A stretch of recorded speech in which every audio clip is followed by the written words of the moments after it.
célébrons l'arbre de Noël. Nous pouvons tirer des leçons spirituelles. L'arbre de Noël. Le sapin était vivant dans la forêt avant qu'il ne soit coupé pour devenir l'arbre de Noël dans notre salon. Ainsi, Jésus a donné sa vie pour devenir notre sauveur. La croix sur laquelle il est mort a été faite avec le bois d'un arbre. 1 Pierre 2, 24. Lui qui a porté lui-même nos péchés en son corps sur le bois, afin que nous vivions. Décorons cet arbre avec des lumières. Jésus est la lumière du monde. Jean 8, 12. Jésus leur dit, « Je suis la lumière du monde. Celui qui me suit ne marchera pas dans les ténèbres, mais il aura la lumière de la vie. » L'étoile. C'est l'étoile qui a guidé les mages auprès de l'enfant Jésus à Bethléem. Matthieu 2, 2. Nous avons vu son étoile en Orient et nous sommes venus pour l'adorer. Les anges. Dieu a envoyé les anges pour annoncer la naissance de Jésus. Luc 2, 13 et 14. Et soudain, il se joignit à l'ange une multitude de l'armée céleste, louant Dieu et disant, « Gloire à Dieu dans les lieux très hauts et paix sur la terre parmi les hommes. »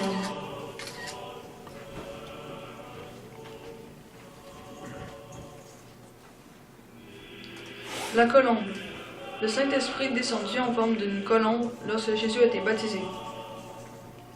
Jean 1, 32. Jean rendit ce témoignage. « J'ai vu l'Esprit descendre du ciel comme une colombe et s'arrêter sur lui. »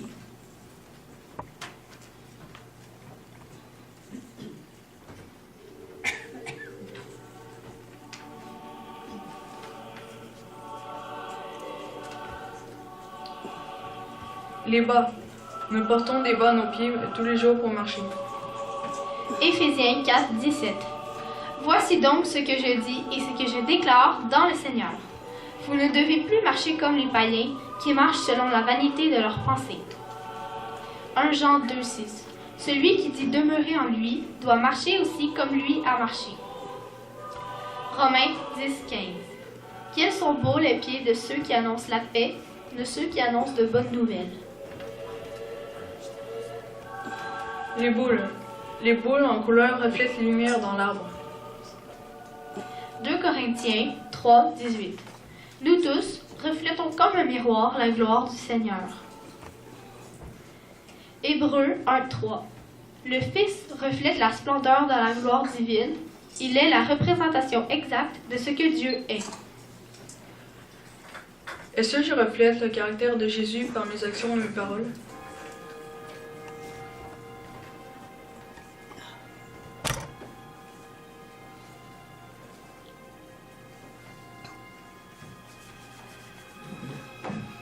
Les cloches et les instruments de musique.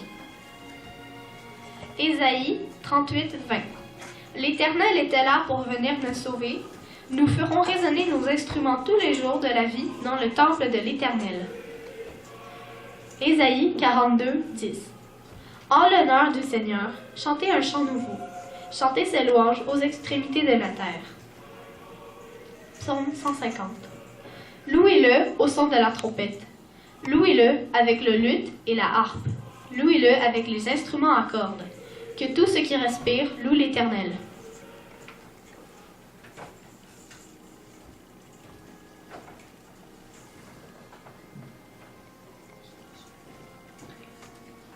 Les cannes de Noël. Et tu penses que ce n'est qu'un petit bonbon? Elle nous peut faire penser aux vérités suivantes. Jésus-Christ est le bon berger. Le bâton du berger est en forme de J. Psaume 23, 4. Ta houlette et ton bâton me rassurent. Le Sauveur sans tache et l'agneau du sacrifice, la couleur blanche et la couleur rouge. Ésaïe 1, 18. Si vos péchés sont rouges comme de l'écarlate, ils deviendront aussi blancs que la neige. Oui, s'ils sont rouges comme la pourpre, ils deviendront aussi blancs que la laine. Les cadeaux. Qui est-ce qui reçoit les cadeaux le jour de leur fête? Et à Noël, qui est-ce qui reçoit les cadeaux? Qu'est-ce qu'on pourrait donner à celui qui nous fait le plus grand des cadeaux? 2 Corinthiens 9, 15. Grâce soit rendue à Dieu pour son don ineffable. Romains 12, 1. Je vous exhorte donc, frères, par les compassions de Dieu, à offrir vos corps comme un sacrifice vivant, saint, agréable à Dieu, ce qui sera de votre part un culte raisonnable. La Bible, parole de Dieu. Lorsque cet arbre était dans la forêt, il se nourrissait par ses racines. Le voilà coupé, sans vie en lui. Voulons-nous être comme cet arbre sans vie? C'est la parole qui est notre nourriture. Si nous voulons vivre vraiment près du Seigneur, il faut s'en nourrir tous les jours. Matthieu 13, 20. Puis, il y a celui qui reçoit la semence sur le sol rocailleux. Quand il entend la parole, il l'accepte aussitôt avec joie. Mais il ne la laisse pas prendre racine en lui, car il est inconstant. Que surviennent les difficultés ou la persécution à cause de la parole, le voilà qui abandonne tout. Colossiens 2,6. Comme vous avez reçu le Seigneur Jésus-Christ, soyez enracinés et fondés en lui. Psaume 1. Heureux l'homme qui ne marche pas selon le conseil des méchants, qui ne s'arrête pas sur la voie des pécheurs, mais qui trouve son plaisir dans la loi de l'Éternel. Il est comme un arbre planté près d'un courant d'eau, qui donne son fruit en sa saison et dont le feuillage ne se flétrit pas.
Écoutez bien, petits et grands, le vrai récit que je vais raconter. Il y a plus de 4000 ans, les prophètes l'avaient annoncé. Il y a plus de 2000 ans, la prophétie s'est réalisée. Un jour, dans le petit pays d'Israël, Dieu a envoyé un fidèle messager. C'était l'ange Gabriel. Il s'est rendu en Galilée, auprès d'une jeune demoiselle, fiancée à Joseph, humble charpentier. Ce Joseph était de sang royal, mes amis. Du célèbre roi David, il était le descendant. Mais des rois, il n'y en avait plus dans le pays. Et les Romains gouvernaient maintenant. L'ange est entré dans la maison de cette jeune fille qui s'appelait Marie, lui a fait cette salutation devant ses yeux tout surpris. Réjouis-toi, Dieu le Seigneur t'a fait une immense faveur. Il est avec toi chaque jour, chaque heure. Marie était bouleversée, c'était peu dire. Mais que ces mots pouvaient signifier, elle n'a pas eu le temps de beaucoup réfléchir, que l'ange l'a aussitôt rassurée. Marie, n'aie pas peur. Oui, Dieu t'a fait une grande faveur. Par toi viendra le Sauveur. Tu deviendras enceinte d'un garçon. Jésus sera son nom. Il sera appelé Fils du Très-Haut, il sera grand. Il régnera sur Israël éternellement. Dieu lui donnera le trône de son ancêtre David, et il ne finira jamais ce règne splendide. Intriguée, Marie a demandé à l'ange comment tout cela allait se réaliser. Devenir enceinte comme ça, c'était plutôt étrange, puisque Joseph ne l'avait pas encore touchée. L'ange Gabriel lui a expliqué « Le Saint-Esprit de Dieu viendra sur toi. Comme une ombre, la puissance du Très-Haut te couvrira. Il sera saint l'enfant qui naîtra. Fils de Dieu, on l'appellera. » Et pour que tu saches que ce message est vrai, je t'annonce une nouvelle que personne ne sait. Ta cousine Élisabeth, qui est si âgée et qui n'espérait plus avoir un bébé, eh bien, elle est déjà enceinte de 6 mois. Rien n'est impossible à Dieu, comme tu vois. Marie n'a pas discuté. « Je suis la servante du Seigneur, a-t-elle repris. Que Dieu fasse pour moi ce que tu as dit. » Et l'ange s'en est allé. Aussitôt, chez sa cousine, Marie s'est rendue. Le bébé d'Élisabeth, dans son ventre, l'a reconnu. Élisabeth lui a dit « Quel grand privilège tu as reçu! Tu es heureuse d'avoir cru, et tout ce que Dieu t'a annoncé, sois sûre qu'il va le réaliser. » Marie a loué le Seigneur pour sa puissance, sa grandeur, sa fidélité et sa constance. Après avoir passé 3 mois avec Élisabeth, Marie est rentrée chez elle à Nazareth. Déjà un petit bedon paraissait. Le bébé dans son ventre n'était plus un secret. Joseph a su que sa fiancée, sa belle Marie, était enceinte, mais pas de lui. La colère et le chagrin dans son cœur étaient mêlés à l'idée que Marie l'avait trompé. Joseph a voulu annuler leur projet de mariage, mais qu'allait dire leur entourage? Il tournait et retournait tout seul dans sa tête fatiguée. Dans la nuit, en songe, un ange l'a visité. Joseph, fils du roi David, n'hésite pas à épouser Marie, car l'enfant qu'elle attend vient du Saint-Esprit. Ce sera un garçon, Jésus sera son nom. C'est lui qui va sauver son peuple de ses péchés. Au matin, Joseph s'est réveillé, soulagé et heureux. Peu de temps après, ils se sont mariés tous les deux. Dans le village, je crois que des rumeurs ont circulé, mais le couple a fait de Dieu la volonté. En ce temps-là, César Auguste était l'empereur de Rome et gouvernait des centaines de milliers d'hommes. Un jour, il a décidé de compter les sujets de son empire. Chacun devait aller dans sa ville se faire inscrire. Joseph est parti de Nazareth avec Marie, qui était enceinte jusqu'aux oreilles. Si. Il s'est rendu à Bethléem, ville de ses ancêtres. Ils ont parcouru des dizaines de kilomètres. À dos d'âne ou à pied, Marie devait être épuisée. Ils sont arrivés à Bethléem comme beaucoup d'autres gens. Ils n'étaient pas les seuls à venir pour le recensement. Mais pour eux, pas de berge, de gîte ou de chambrette. Tout ce qu'ils ont trouvé, c'est une étable pas vraiment proprette. C'est dans cette étable que Marie a eu son bébé. Un petit garçon, tout frais, tout fripé. Un bébé fragile que Marie a bercé en chantant et que Joseph a aimé de cet instant. Pendant ce temps, dans un champ, sous le firmament sans voile, parsemé d'étoiles, des bergers gardaient leurs troupeaux et se tenaient éveillés en jouant de leurs pipeaux. Soudain, le ciel d'une lumière éclatante s'est rempli. Un ange de Dieu est apparu sous leurs yeux ébahis. « N'ayez pas peur, a dit l'ange au berger, j'ai une bonne nouvelle à vous annoncer. Dans la ville de David, il vous est né un sauveur.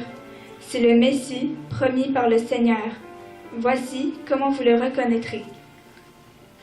Vous trouverez un enfant emmailloté et couché dans une mangeoire.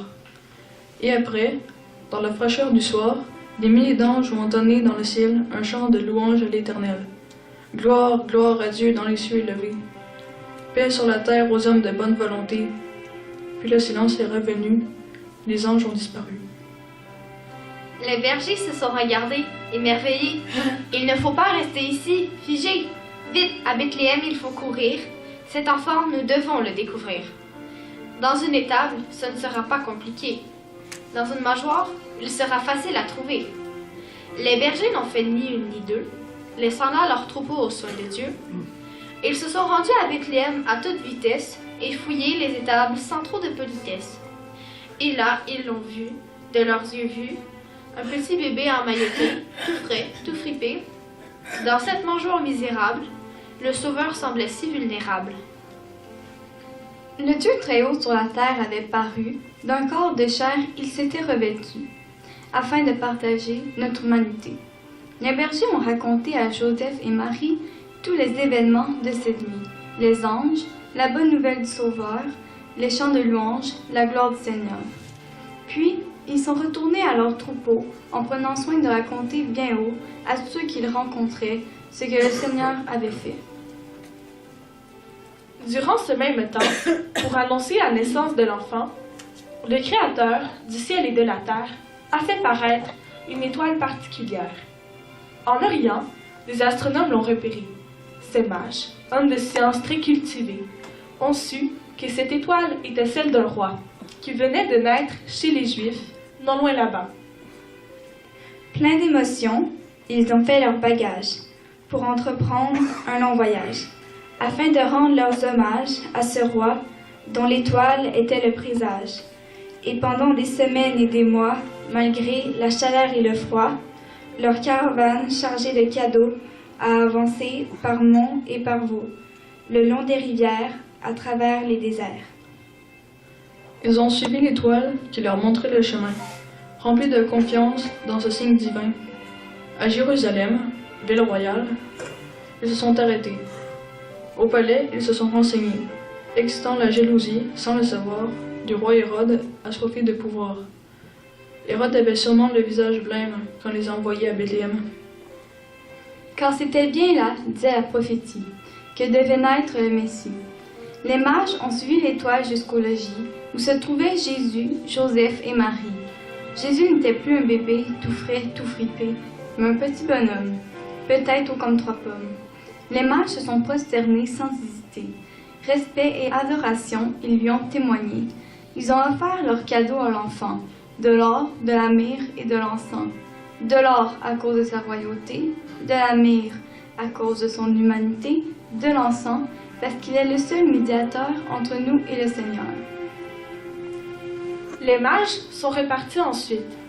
Tant de kilomètres pour une si courte visite, mais je suis sûre qu'ils étaient comblés d'avoir pu voir le roi par une étoile annoncée. Le méchant Hérode, dénudé de tout bon sentiment, a bien tenté de faire mourir cet enfant. Mais Dieu le Père l'a protégé. En Égypte, sa famille s'est réfugiée. Mais un jour, oui, Jésus est mort sur une croix. Par amour, il a donné sa vie pour vous et moi. Ah, mais 3 jours après, il s'est relevé de la mort, car en toute chose, c'est lui le plus fort. Mais ce n'est plus l'histoire de Noël, mes amis. Me voilà rendu à Pâques, alors je m'arrête ici. Mais rappelez-vous bien ceci. Cet enfant né dans une crèche la nuit était le Dieu créateur revêtu d'humanité, et son histoire, ce soir, j'ai voulu vous raconter.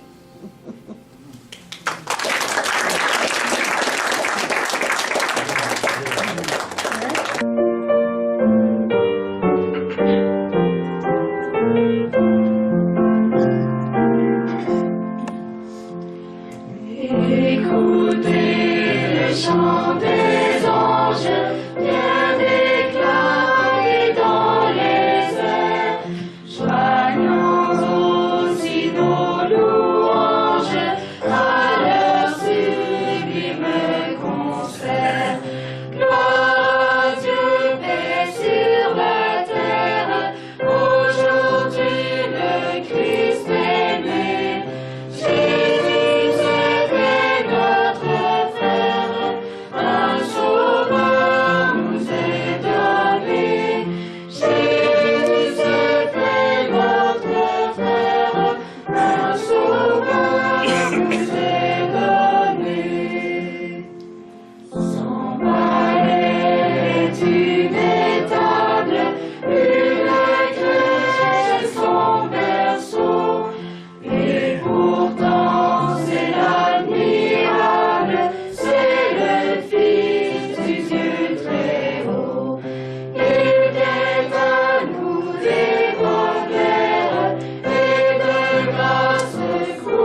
Lorsque tu entres dans la maison de Dieu, approche-toi pour écouter plutôt que pour offrir le sacrifice des insensés, car ils ne savent pas ce qu'ils font. Ils ne savent pas qu'ils font mal. Ne te presse pas d'ouvrir la bouche et que ton cœur ne se hâte pas d'exprimer une parole devant Dieu. Car Dieu est au ciel et toi sur la terre. Que tes paroles soient donc peu nombreuses, car si les songes naissent de la multitude des occupations, la voix de l'insensé se fait entendre dans la multitude des paroles.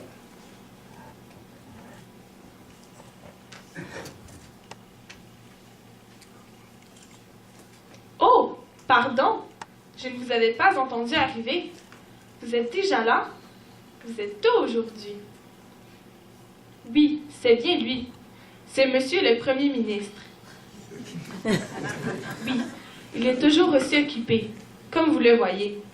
Bien qu'il ait des dizaines de lettres à signer, de nombreux rapports à lire, des messages à dicter, une conférence de presse à préparer, une réunion avec ses collaborateurs à planifier, un thé à prendre avec un ambassadeur, il vous attendait patiemment. Malgré son horaire chargé, Monsieur le Premier ministre est toujours heureux de vous recevoir. Certes, il a beaucoup à faire, mais vous êtes important à ses yeux. Il désire vous parler, connaître vos projets, échanger avec vous des idées pour améliorer vos conditions et celles de vos semblables, promouvoir l'avancement du pays. Mais sans plus attendre, je vais vous annoncer.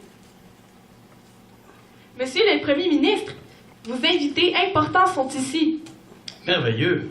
Faites entrer le premier, je vous prie. Madame, routine habituelle.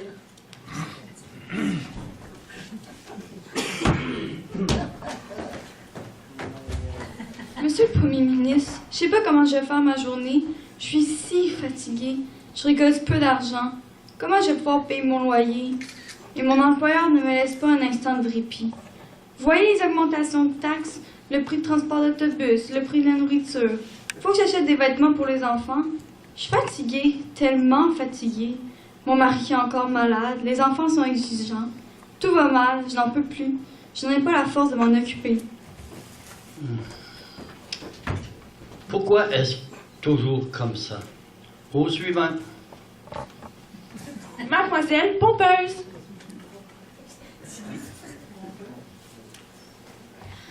Oh, vous qui êtes le chef suprême siégeant dans votre palace. Oh, vous sur qui la Constitution repose et sur le bureau duquel sont déposés les dossiers les plus brûlants. Veuillez incliner votre oreille vers votre plus humble citoyen et permettre que tous vos citoyens et toutes vos citoyennes aient la sécurité d'emploi, ou du moins l'assurance de recevoir des prestations de tous ordres de votre part afin de subsister en cas de chômage forcé ou délibéré. Puissiez-vous demeurer à l'écoute quoi qu'il arrive et garder les nombreux partis qui vous servent, unis dans l'harmonie malgré leurs divergences. Excusez-moi, mais qu'est-ce que vous pensez de... Au revoir au chef suprême de notre merveilleux pays.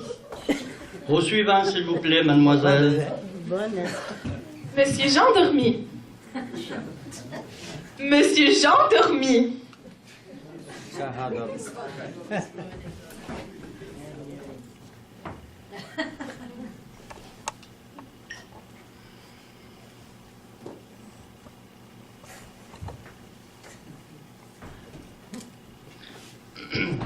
Pouvez-vous aider ce jeune homme à sortir? Certainement, Monsieur le Premier ministre. Faites entrer mon prochain invité, mademoiselle. Mademoiselle, je les coule.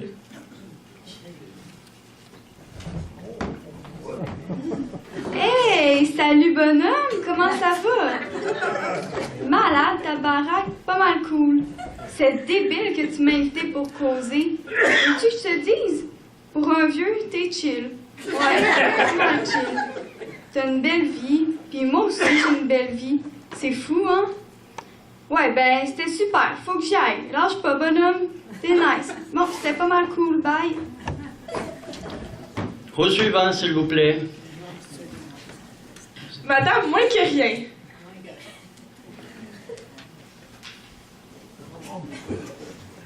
Oh, monsieur le Premier ministre, riche et impressionnant. Je ne suis qu'une pauvre citoyenne. Je ne comprends pas que vous m'ayez invitée ici. Je ne suis rien pourtant. Non, je suis même moins que rien. Je ne sais pas quoi dire. Vous êtes si grand et moi si petite.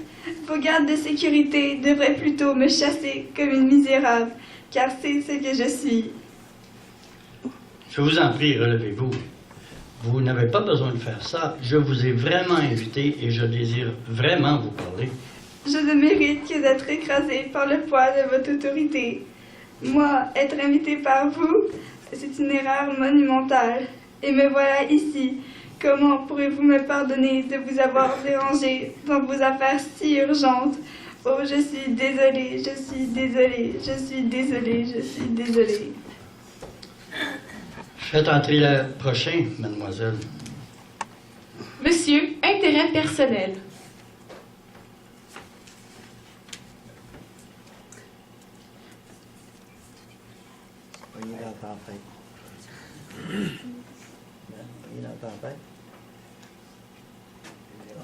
Monsieur le Premier ministre, pour commencer, je veux que le prix de l'essence baisse, de celui des autos, du vin, des vêtements en général, des chaussures en particulier.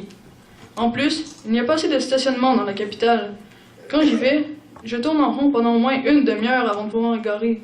J'ai autre chose à faire que de chercher un stationnement en moi. Et puis, il faudrait congédier les agents qui donnent des contraventions ou abolir leur poste. Ils m'ont déjà collé 3 contraventions et je n'ai pas l'intention de payer. Mon portefeuille est important. À propos des choses importantes, que pensez-vous de mon programme pour nourrir ceux qui ont faim? Aimeriez-vous y participer? Autre chose, j'ai lancé une pétition pour protester contre les enfants qui font du bruit dans les cours d'école. Ça dérange les paix publiques, alors ne soyez pas surpris quand ça arrivera sur votre bureau. J'ai déjà amassé 1000 signatures et je m'attends à ce qu'il y ait des changements très vite. La pollution par le bruit est un fléau. J'ai du mal à dormir pendant ma sieste, l'après-midi. Il faut réglementer. C'est tout pour aujourd'hui. Au revoir. Combien reste-t-il d'invités, mademoiselle? Je suis désolée, monsieur, mais il ne reste plus personne. Comme d'habitude, la plupart des gens à qui vous avez envoyé une invitation ont dit qu'ils étaient trop occupés pour vous parler. Il leur faut surfer sur Internet, faire la grasse matinée, polluer nos cours d'eau, acheter à crédit, manifester dans les rues, protester contre vous. Oh, il ne reste vraiment plus personne? Aussi, monsieur, il reste une personne, toute petite. Je ne la voyais pas. Ah oui, qui est-ce? Une enfant, monsieur le Premier ministre. Eh bien, faites l'entrée, vite. Mademoiselle Simplicité, monsieur le Premier ministre désire vous recevoir.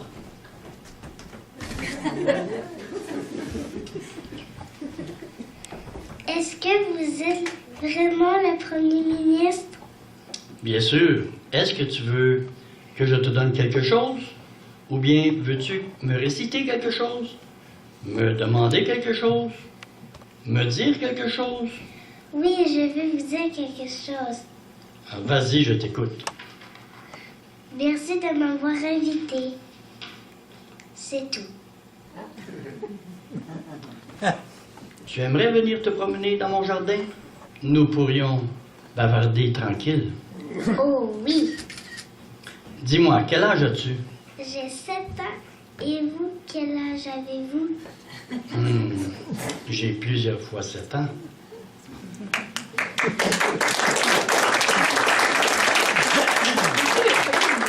Aime tous ses citoyens. Mais je crois qu'il y a bien longtemps qu'il n'a pas eu un aussi bon moment avec une personne. Aujourd'hui, je peux dire qu'il est heureux parce que quelqu'un s'est vraiment intéressé à lui.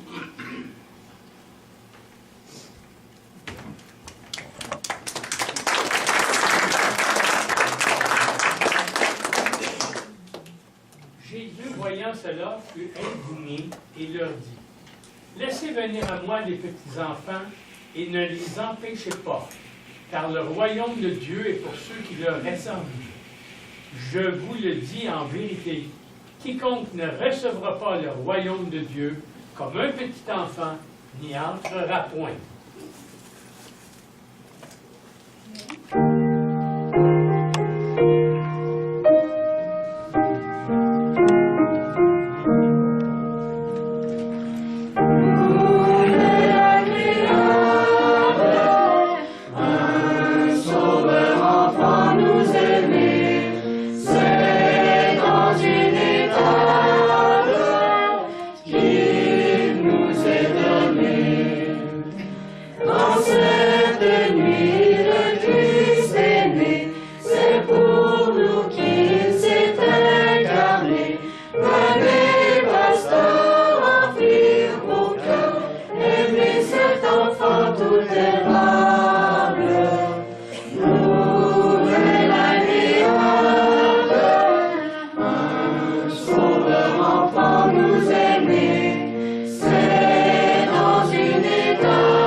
Fléchit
que vibrent les archanges, elle chante à voix les élus, des chrétiens qui éclatent pour louange, gloire à Jésus.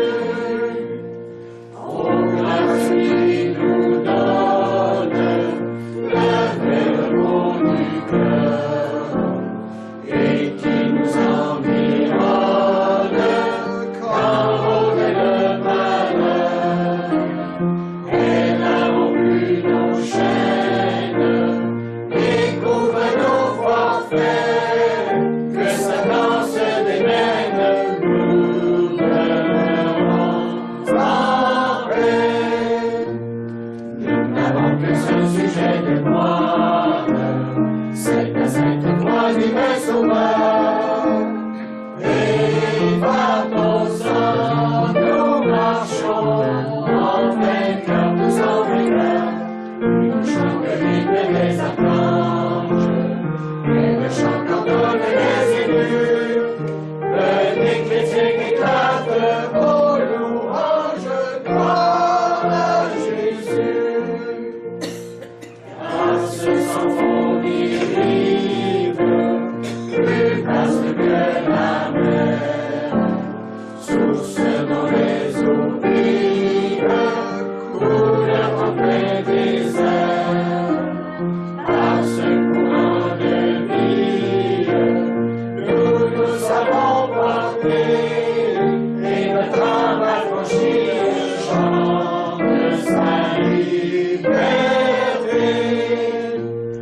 Nous n'avons qu'un seul sujet de gloire, c'est la sainte croix du vrai Sauveur. Et par ton sang, nous marchons en vainqueur de son vainqueur. Nous chantons l'hymne des archanges, et le chant qu'entendent les élus. Venez chrétiens qui éclatent vos louanges, gloire à Jésus.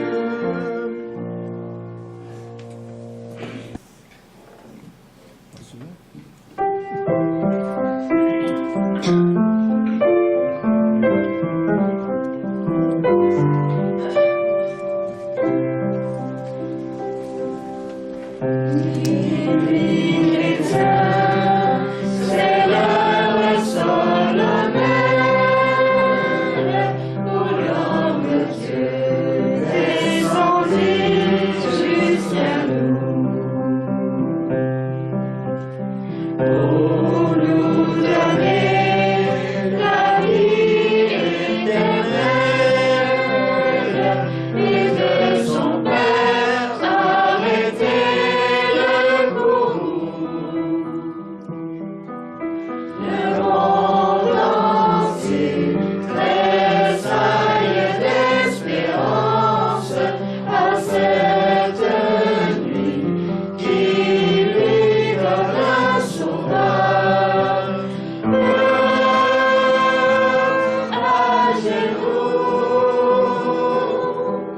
attends ta délivrance.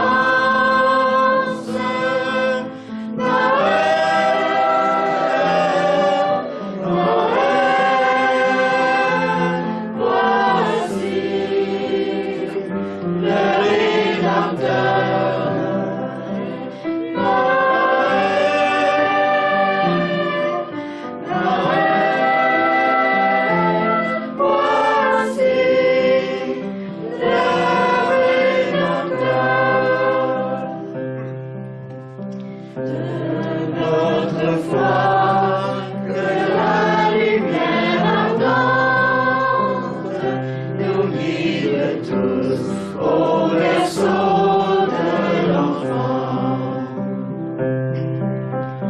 Comme autrefois, une étoile brillante et conduisit les trois chefs brillants. Le roi des rois est dans la dépendance en lui.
Jésus, notre aimable Sauveur.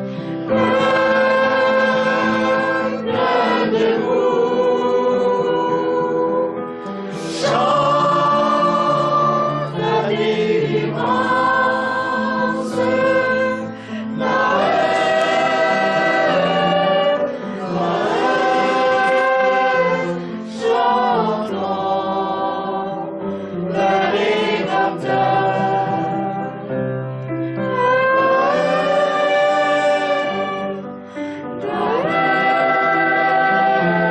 chantons le Rédempteur.